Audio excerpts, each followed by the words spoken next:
एक महत्त्वाची बातमी, व्हीएसआर कंपनीचं विमान न वापरण्याचा शिवसेनेनं निर्णय घेतलेला आहे। अजित पवार यांच्या अपघातानंतर हा निर्णय घेतलेला आहे। त्यांच्या आमदारांनी हा निर्णय एकनाथ शिंदेंना कळवलेला आहे आणि एकनाथ शिंदेंनी सुद्धा हा निर्णय मान्य केलाय। आताची महत्त्वाची बातमी आपण पाहतोय, एकनाथ शिंदे यांच्या शिवसेनेनं व्हीएसआर कंपनीचं विमान वापरणार नाही असा निर्णय घेतलेला आहे। अजित पवार यांच्या विमान दुर्घटनेनंतर त्यांच्या अपघाती निधनानंतर आता शिवसेनेच्या आमदारांनी हा निर्णय एकनाथ शिंदेंना कळवला आणि एकनाथ शिंदेंनी सुद्धा हा निर्णय मान्य केलेला आहे। तर आताची महत्त्वाची ही घडामोड, कपिल राऊत आमचे प्रतिनिधी या संदर्भात अधिकचे अपडेट्स देतात। अधिकचे काय अपडेट्स आहेत कपिल आपल्याकडे?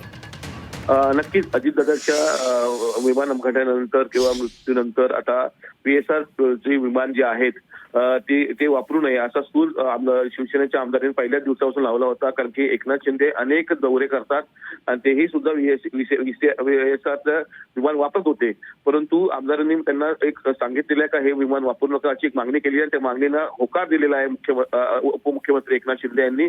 आणि आता शिवसेनेचे कोणतेही आमदार किंवा कोणतेही नेते असतील किंवा मंत्री असतील व्हीएसआरचा विमान वापरणार नाही याच्यावरती एकमत झालेलं आहे।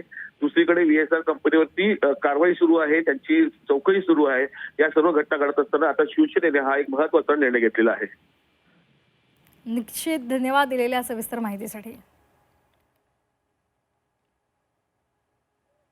तर आताची महत्त्वाची बातमी, शिंदेंनी व्हीएसआर कंपनीचं विमान वापरणार नाही असा निर्णय घेतलेला आहे। त्यांच्या सर्व आमदारांनी हा निर्णय घेतलाय आणि एकत्रितपणे शिवसेनेनं हा निर्णय घेतल्यामुळे आता आगामी काळात इतर काही राजकीय मंडळी किंवा कलाकार मंडळी आता या व्हीएसआर कंपनीवर बहिष्कार टाकतात का किंवा त्यामधून प्रवास न करण्याचा निर्णय घेतात का, हेही पाहणं महत्त्वाचं ठरणार आहे।